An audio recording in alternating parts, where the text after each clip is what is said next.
Today's edition of Back Roads of Illinois. We were bringing you lasted for farming sources and information sponsored by AgriGold. I am Cesar Delgado. I am your host for a Monday afternoon. Otherwise, we have a special convention with Dr. Anderson for cattle markets from Texas A&amp. Stay tuned for more on Back Roads of Illinois. Mother had pigs and cattle, and they were constantly having to doctor, check, grab the animals, check those any open wounds, clean them out, doctor them. This was an everyday process, and so boy, it's hard work. Um, and so there are people who remember that. I think there's also folks who would remember if we went back to when screwworms were an active problem all the time, that we had very few deer in the state.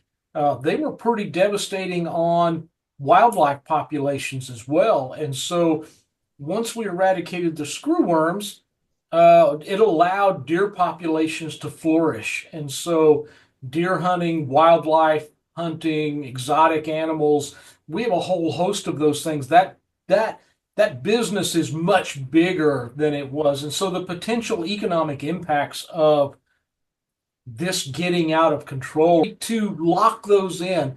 But instead of thinking about futures or options markets, it's an insurance product. And so, I think it has a lot of uses for folks with cattle to be able to make sure you get some of those good prices that we have out there, because we all know events can happen.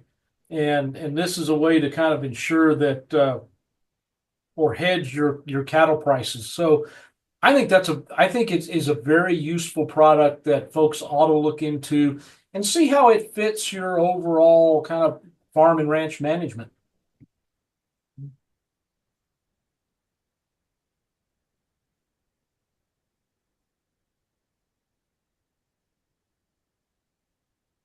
What do you recommend it for everyone who is a producer? Well, I think the first thing is to think about it as a price risk management tool and to see how it fits in your overall farm. Um, if it's important to kind of try to lock in or to ensure these higher prices that we have today, then I think it may be a very useful tool.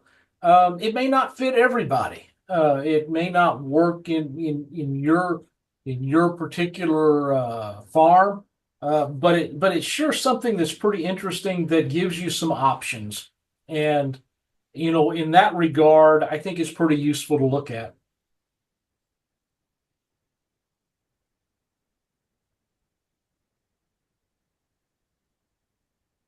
Of course.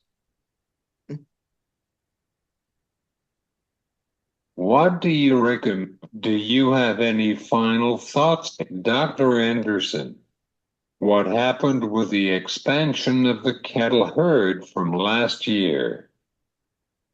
So, I think we're headed for when we get the statistics for 2025, January 1 number of cattle. I expect us to have fewer beef cows in the US in 2025 than 2024. We really don't have much indication of herd expansion going on. And without that herd expansion, I think that means higher prices for longer. At least the pressure is on for higher prices. So there's some real. I'm pretty optimistic on things in terms of the cattle industry, cattle prices going forward, tight supplies, higher prices, and so I think there's a lot of reasons to be optimistic.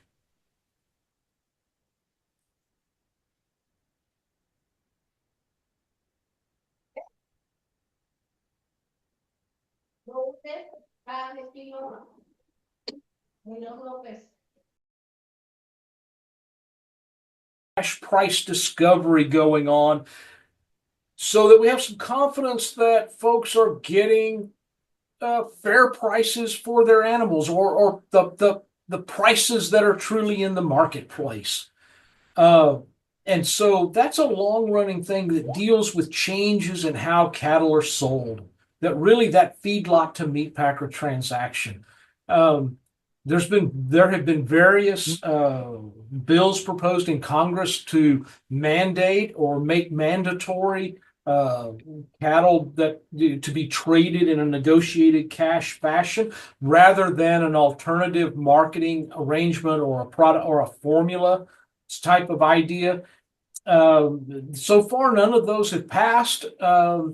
But, we continue to have prices advancing to record highs for fed cattle. And so, uh, it's hard to tell, do we still have a critical mass of negotiated cash? I'd probably argue that I think we do. But, again, it's something that the market is evolving over time.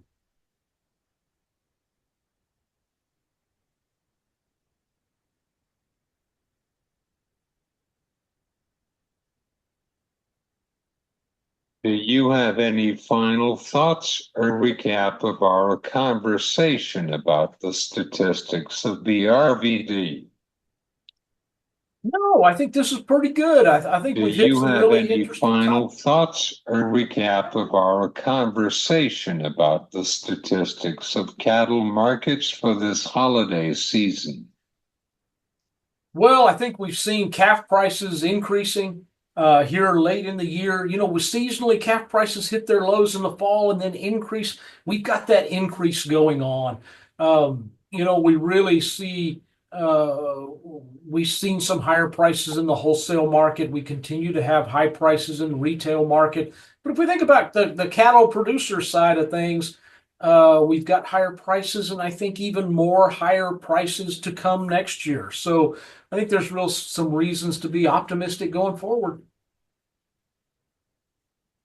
Thanks, Dr. Anderson.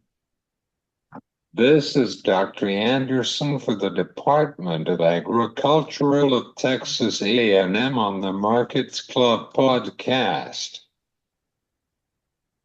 Well, it's great to be with you. Thank you for inviting me, and I enjoy doing stuff like this. Thanks.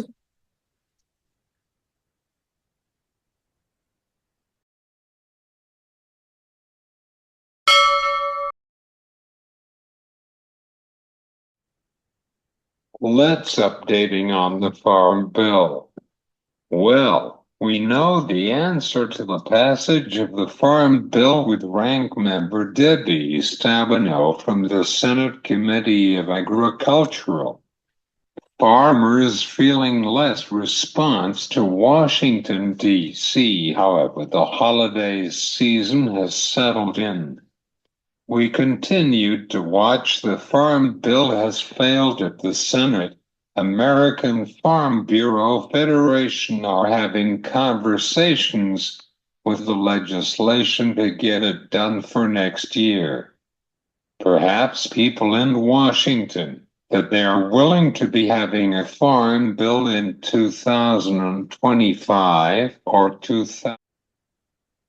March feeder cattle dollar plus 525 closing $1.255.200 February live cattle dollar plus 850 closing $1.187.025 February lean hogs dollar dash 825 closing $1.86.500 March corn plus one single quote six closing at $4.41 single quote six March soybeans minus three single quote six closing at $9.90 March Chicago wheat plus one single quote four closing at $5.58 single quote six March KC wheat plus five single quote zero closing at $5.58 single quote six closing quotes provided by Kyle R. Bumstead Branch Office Manager Erickson, Nebraska 308-708-7340 Allendale Incorporated. The risk Thanks to our friends from Allendale Inc.